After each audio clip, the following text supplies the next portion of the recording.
In this video, I'm going to be showing you how to give an image a background blur. You can use a photo of yourself, a photo of your products, or something that represents your services, and then you can use it within your designs. So sometimes we don't want to remove the background, we just want to give it a slight blur. If there's something, say, we don't want to be shown in the background, we can give it a little blur. Now I'm going to show you how to do that in this video today. It's really lovely, very, very quick and simple to do. If you've got the Pro version of Canva, it is easier, but you can do it if you don't have Pro as well. So first of all, I've logged into Canva and I've got just a Facebook size template, so nothing fancy. We're just going for a Facebook size post, and you need to use the upload sections to upload a photo of yourself, your product, whatever it is you want to use. You can upload in here.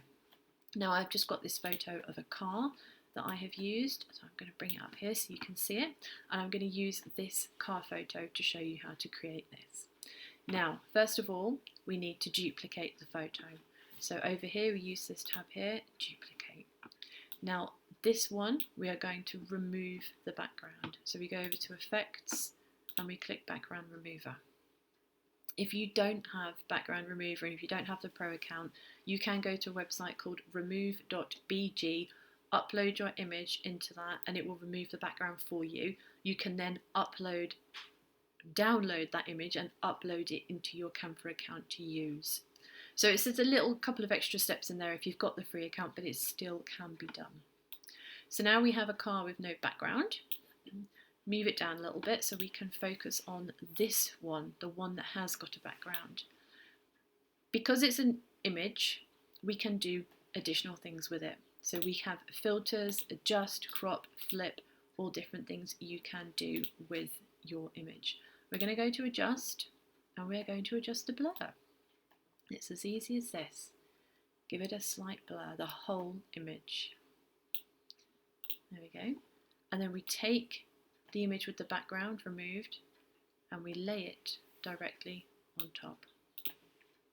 So now you have an image with a blurred background. It is as simple as that. You can adjust the blur as much as you want. You can make it super blurry so it's just a blur of colour. It does actually look really cool. If you lay it back on top directly, you now have a really cool looking image that you can use within your business. Getting rid of that messy background, you can give it a nice blur, it gives it a really nice glow. So that's it for today in this video. Just wanted to show you how to do that because I think it's a fantastic thing. It looks really effective, works well for products, works well for people as well. If you have a headshot of yourself, a photo of you, and you want to use within your business, you can apply this effect to it and it will look beautiful in your designs.